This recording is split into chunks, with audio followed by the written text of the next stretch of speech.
Hi everyone, it's Nina Yang with Waffle Flower Crafts. In this video, we're showcasing the Doily square die. It's about 1 inch bigger than our flower circles die, but they were designed in the same concept. There are 3 dies listed in this die that you can separate to have more options.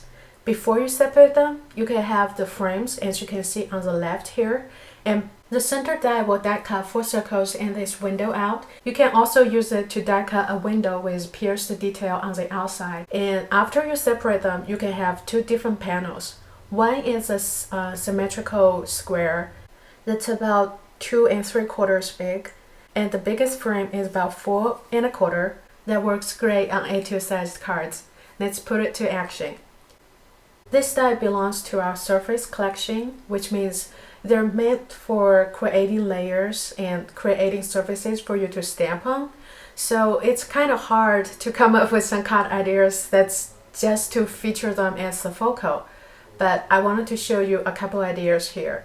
And you can see after running through my die cut machine, I can have these 4 circles with stitched pierced detail.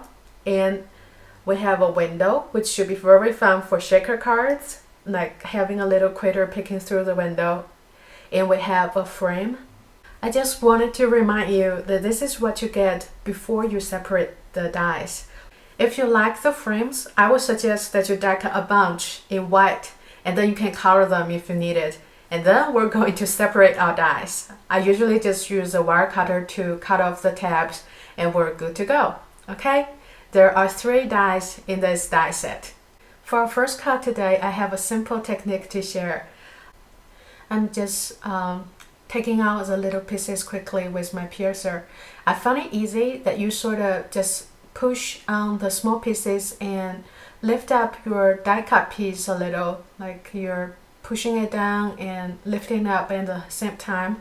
It's very easy and come out very quickly. Let me quickly remove the die cut machine so we can have a place to put the card together.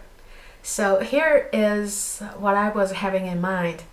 I didn't poke out the little pieces in the loops on the aqua layer, and then I put the white layer on top, and it creates a very nice dimensional look. And just a little bit of color, but gives such a subtle, I don't know, it's so pretty. People might ask you how much time did you spend on backing up those little loops, but in fact, you just didn't poke them out, okay? I forgot to put my craft foam down when I'm stamping this solid image, so I tried using fingers to smooth it out, but it still has a little uneven there, but that's okay, because after the sentiment, no one would tell the difference. Adding a little heart on the top. Another option is to offset the 2 layers for a shadow effect, but I'll just stick with my original plan. So when you put your adhesive on the back of the thing, don't forget to put little dots of the glue on the little dots in the loops so they can adhere down and will not fall out, okay? Press it down gently. And I was experimenting with the position of the white layer and decided to have foam dots on the back. You'll raise the white layer up a little bit and gives it more dimension and actually emphasize the little aqua pieces that's peeking through. I also used my fingers to lift up the little loops a little so it doesn't look like a machine did it.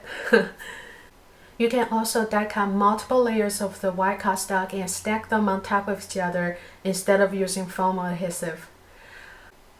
I really like this look. It's clean and fresh, but still lots of layer and, well, it's not layer, it's lots of detail that's very pleasing to the eyes. And then I'm just rounding the bottom 2 corners to give it a little rounded look. And we've finished our first card. Let's move on to our second card, and this is a fun technique. The white layer I'm using here is just plain printer paper, which is 24 pound that I'm using. And I put it on top of my aqua cardstock and run it through my die cut machine. And because it's a little bit thicker than usual, it doesn't cut all the way through on the back, and that's exactly what we wanted. We're actually cutting this die on the card front and where I want it, because this is the leftover part after peeling the frame out, okay? And what we actually needed are those pieces you were supposed to poke out, okay? But we're using them. Look at that. Are they pretty? I'm just going to use some liquid adhesive to adhere all the little pieces down. Well, it doesn't take too much time. Okay, so I'm back with all the little pieces stick down on the card front. And then this is a pretty frame that I wanted to stamp something different. I'm masking the border so I don't stamp outside of it. And I'm using the cluster of succulents from our potted stamp set, and I ink it up with our pebble ink and stamped once.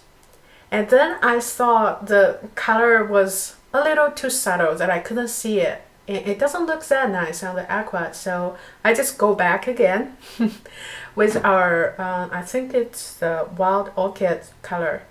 I offset the second image instead of trying to line it up with the first image. The last thing I did on the card was to put adhesive on the die-cut scallop square, well, the Doily square, and put a piece of white cardstock on the back so no one will see the die cut. Then I die cut 2 butterflies from our tiny wings die to finish the card. Now that I'm thinking about it, I actually didn't use the Doily square die in the way they were designed to be. But I hope you enjoyed today's video. All the products will be available in our store on Thursday, April 9th. Thank you for watching. Bye!